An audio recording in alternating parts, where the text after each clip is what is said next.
Hello, fellas and ladies. I'm still doing reviews for TIFF, as I have way too many and I am a little behind for a lot of reasons. So much so, this is the 6th review I have recorded this afternoon. But I do have an article that's surely out by now on Bite Size Breakdown that has everything I saw, meaning you don't gotta waste your time on my voice when you could read. Go on there, show the site some love it deserves. Next up, I'm reviewing Train Dreams, directed by Clinton Bentley. He co-wrote the film with Greg Quidar. The two wrote Sing Sing, which Greg Quidar directed. Now they swapping. Train Dreams follows a post-World War I railroad worker, played by Joel Edgerton, as he struggles to maintain a life with his family and build a dream home as he continues to live through the struggles of the 20th century. And I gotta be fully fucking for real, I loved Train Dreams. I think this was easily one of the highlights of the festival for me.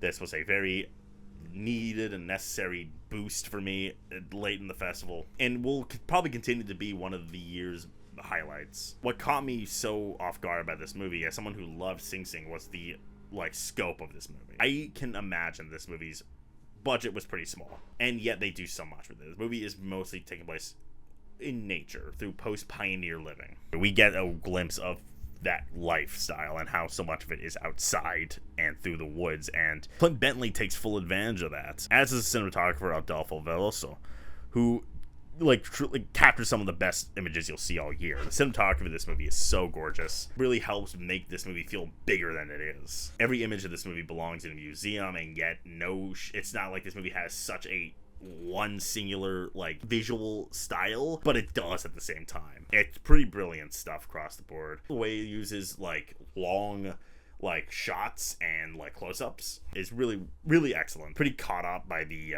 structure of this movie, at least in the first half. It kind of has this hazy dream editing structure. It feels like we're watching memories and less like a cohesive narrative structure. We definitely see a narrative building with Joel Edgerton and Felicity Jones building a life and building a home. The struggles of not being able to be with his family for months at a time, and how devastating that is on its own, including certain devastating things that happen as the plot progresses. I don't even think this movie has a concrete agenda on mind. I think it is mostly just to track the really big ups and downs of a post-pioneer life in the turn of the 20th century, and what the American dream meant for them then than it does now, like building your own home, like making ends meet in a way that just is different now. Bryce Dessner also composed the movie, and Sing Sing, the score is pretty outstanding, and it also helps create this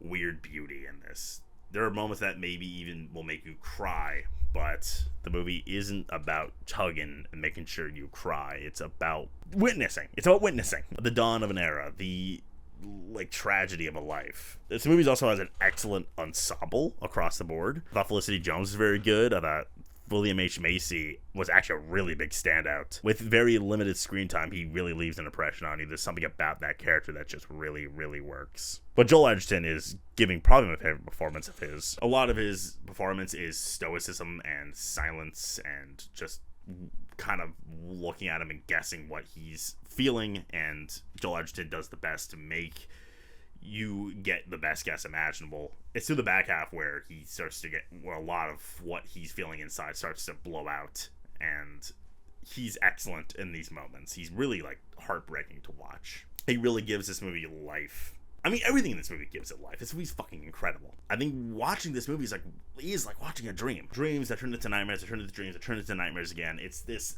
thing that this movie accomplishes, this weird personality that makes it feel so alive. It's got this life affirmation, despite how devastating this can get. Train Dreams makes sure audiences leave with this certain sense of life that is tough, but worth it. Train Dreams is a force of a movie that finds beauty in the silence, not just because of the cinematography that belongs in a museum, but through harrowing resiliency and devastation that gives way to absolutely stunning catharsis and emotional satisfaction. This is easily one of the year's absolute best films. I can't wait to see it again, and I'm gonna give it 9.5 fucking trains out of 10. Could see it reaching a 10 with time, because it's truly special. I really hope everyone gets a chance to see this movie when it comes out on Netflix, obviously, but hey, if it goes to a theater, if you can, obviously, just go check it out. It's worth it. That's all I got for now. That movie is amazing. Let's grab and share. Bye-bye.